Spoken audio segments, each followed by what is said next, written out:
ചേലക്കരയിലെ പുറമ്പോക്ക് കയ്യേറ്റം ഒഴിപ്പിക്കൽ നടപടികൾക്ക് വൻ പോലീസ് സന്നാഹത്തോടെ തുടക്കമായി. നിയമ നടപടികൾക്ക് ഒടുവിൽ പഞ്ചായത്ത് നടപടി. ചേലക്കര ഗ്രാമപഞ്ചായത്തിലെ പുറമ്പോക്ക് ഭൂമി കയ്യേറി താമസിച്ചിരുന്ന വീടുകൾ ഒഴിപ്പിക്കാനുള്ള നടപടികൾക്ക് ഇന്ന് രാവിലെ 8 മണിയോടെ തുടക്കമായി.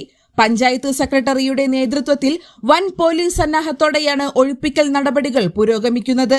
ചേലക്കര കുറുമല റോഡിൽ ഭൂതാറാട്ടുകുളത്തിനു സമീപം താമസിക്കുന്ന കുളത്തിങ്കൽ വീട്ടിൽ ബീവാത്തുമ്മ, ചിറ്റിലപ്പിള്ളി ഷീബ എന്നിവരുടെ വീടുകളാണ് ഒഴിപ്പിക്കുന്നത്. 2014 ഓംബുഡ്സ്മാൻ തള്ളിയ പരാതിയിൽ തുടങ്ങി ഹൈക്കോടതിയിലും സുപ്രീം കോടതിയിലും പഞ്ചായത്തിന് അനുകൂലമായി വിധി വന്ന ശേഷമാണ് ഈ നടപടി.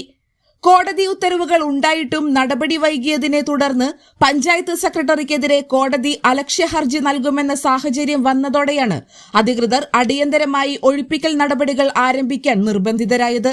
തുടർന്ന് നടപടികൾ ആരംഭിച്ചു എന്ന് പഞ്ചായത്ത് കോടതിയെ അറിയിച്ചതിനെ തുടർന്ന് കോടതി അലക്ഷ്യ ഹർജി തള്ളുകയായിരുന്നു. നിയമപരമായ 4 നോട്ടീസുകൾ നൽകിയിട്ടും കയ്യേറ്റക്കാർ ഒഴിയാൻ തയ്യാറാവാത്തതിനാലാണ് ഇപ്പോൾ വൻ സുരക്ഷാ അകമ്പടിയോടെ ചേലക്കര ഗ്രാമപഞ്ചായത്ത് അധികൃതർ ഒഴിപ്പിക്കൽ നടപടികളുമായി മുന്നോട്ടു പോകുന്നത്.